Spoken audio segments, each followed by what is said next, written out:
Hi guys! So ngayon guys, andito ako ngayon sa dagat na kung saan po yung dagat sa amin. At syempre, nakikita niyo naman na sobrang dumi dito sa aming dagat. Kasi sobrang low tide ngayon at ito yung mga bangka na. Ito talaga yung bangka namin. So ngayon sobrang low tide ngayon at manguha tayo ng blessings or may ulam ngayong gabi sa amin. So ngayon, tawag sa Bisaya is manginhas, is maghanap tayo ng maiulam dito sa ating karagatan. Iba't ibang klaseng ano naman, shells, fish, at saka crabs dito sa lugar namin. So kahit maulan, o di ba maulan, o di ba, tara na, watch this, bye! So dyan po guys, dyan po yung daanan namin papunta dito sa aming dagat. Ayan po guys, may bahay po dyan, maliit na iskinita. At dito naman yung dagat namin guys.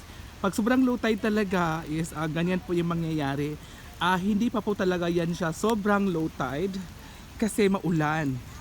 At dito naman guys, kasi nga yung mga lumot-lumot, yung mga dumi dyan sa dagat, ay alam niyo naman ang dagat ay pag sobrang low tide or yung umaalon siya is ganyan talaga yung mangyayari. Pero hindi naman siya talaga maalon.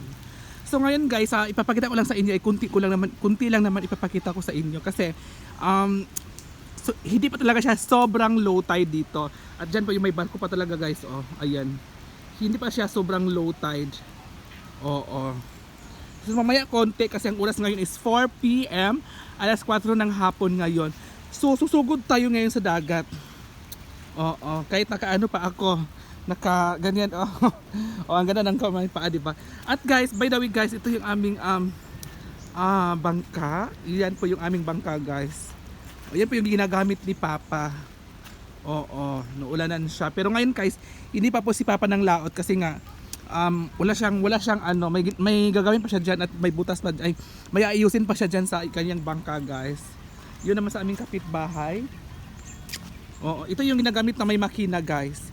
Ito yung pang ano ni Papa, parang taga yung tawag diyan. Ito yung pang ano ng ano pag nanglalaot ka. Ihuhulog yan. So ngayon guys, by the way, so susugod tayo sa ulan. At may makita tayo diyan na may mga bata. Ayan po yung mga bata guys, So dito tayo. So ngayon susugod tayo sa ulan kahit sobrang ulan guys, di ba? So may ano tayo doon, may pupuntahan tayo doon. Tingnan natin kung anong kinuha niya at anong nakuha niya doon. So alam nyo guys, ito yung shell po yan guys. Parang tawag dyan, basta shell po yan. Dumidikit po siya sa bato. At ito yung alikaok. Ito yung alikaok guys, tingnan mo. Ito yung alikaok, ito yung nakakain, ito yung kinikilaw. Di ba? Alikaok ang tawag po dito, guys. Itong alikaok ay ito yung dumidikit dito sa mga bato-bato, pero yung nakakain po talaga ng alikaok ay ganitong kulay berde o kulay yellow green po yung kaniyang harap. Ito yung harap niya. Pag ganyan po yung alikaok ay makakain po yan. Pag puti ay hindi po siya makakain. So dito tayo, guys. Anong ginawa ng taong yun guys, tingnan natin kung anong kinuha ng taong yun. Yan. Tingnan natin kung anong kinuha niya. Diba? So sugurin po natin siya.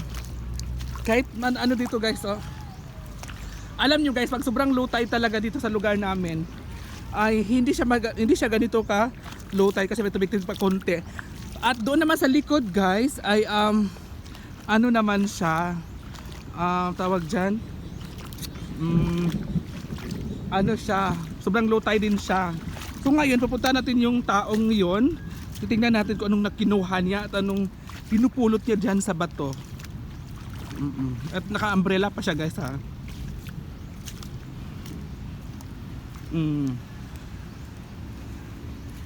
At dyan naman sa mga gilid-gilid guys ay dito naman sa mga butas-butas na yan ay may marami mga isda dyan na kinukuha. Kasi dati ganito yung trabaho ko dati. Pag wala kaming ulam, dito lang kami kumukuha ng pang-ulam. At sobrang low tide dito lang kami kumukuha. At may barko pa talaga guys, oh. Yan, may barko. Oh, di ba may barko pa, oh. May nangunguha sila guys, oh. Mga bata. Di ba? At ito naman yung aming pupuntahan. So ayan guys, yung mga shells, ayan. Ayan. Ito yung mga shells guys. Di ba ang daming shells?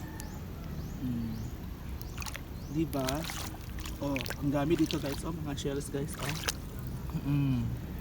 May mga shells pa tayo. Sobrang dami.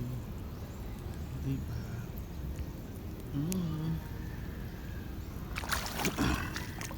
Shells.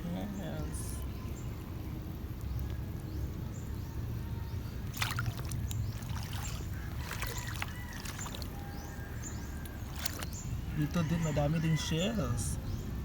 Di ba? Meron pa guys, yung mga shells guys. Di ba? Maghanap tayo. So ayun guys, yung ating mga shells guys. Di ba ang liit? Masarap din yan ulamin. Masarap yan mga ulam guys. Dito sa atin. Di ba? Ang dami. Nahuhuli lang natin dyan dito sa karagatan.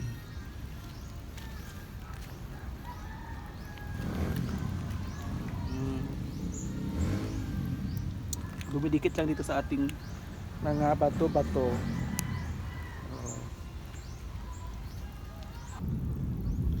Ito tinatawag lang umang.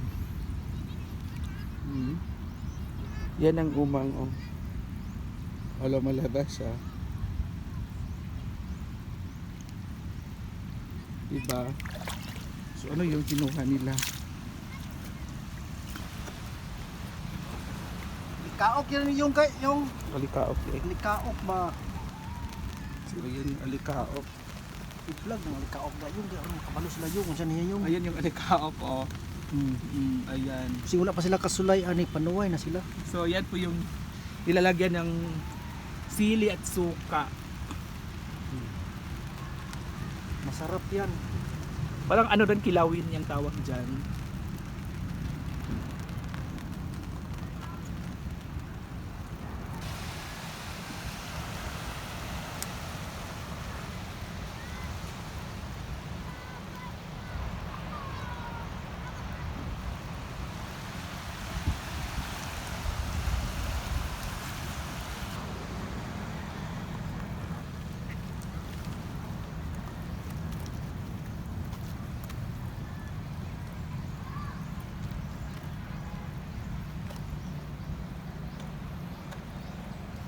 So sa hindi nakakilala, ito ay tawag na alikaok. Yan po yung tawag na alikaok. Ito yung madaling hulihin or madaling makita dito sa ating mga bato-bato. Diyan po siya ay makikita po siya. Ay siya po ay dumidikit po dyan sa mga bato-bato na yan. At yan po ay tinutusok po siya. Kasi tinutusok po yan siya kasi para paglinis niyan ay madali lang siya matanggal. Ito yung pangtusok niya, oh. Oh, di ba? At ayan yung pangtusok niya at may ano po talaga siya, may nylon. Ayan paano yung kinuha, di ba? Ito yung puti ba yan, Bin? Ito yung puti na hindi makakain. Yan po yung hindi makakain na puti. Yun yung tinatawag ko na hindi siya makain. Pag puti yung harap niya, ayan po. Yung pag kulay yellow green kasi nakukuha siya at yan po ang makakain. Yan po ay madaling mahuli dito sa ating karagatan. Di ba ang dami? Yan po ay tinutusok po yan kasi para paglinis mamaya ay madali lang siya matanggal yung kanyang bituka, kanyang mga dumi doon sa loob, at hindi na po siya hihiwain. Kukuskusin na lang po siya dyan sa bato at saka kuskusin ng balas. At syempre lagyan lang yan ng suka at saka sili at saka sibuyas bombay, sibuyas bawang, yan lang. So ngayon guys, hanggang dito na lang po tayo at Alam niyo na, dito sa aming lugar ay sobrang low tide talaga dito at sobrang aliwalas talaga dito pag naglo-low tide kasi low tide pa yan ng bonggang-bongga hanggang sa likod na yan ay maglo-low tide pa talaga yan at makikita niyo talaga yan. O di ba ang dami ng ating mahuhuling mga blessings dito sa ating karagatan. Oo, di ba? So, ang daming blessings talaga. Kung wala kayong ulam dito, pag sobrang low tide, dyan lang tayo tatawid dito sa aming dagat at makakuha na tayo na pang ulam every day. Kaya siya guys, maumaga man ang makatanghali at hanggang gabi, perfect talaga yung aming lugar kasi ang dami talagang isda at shells at saka crabs. Bye guys, bye!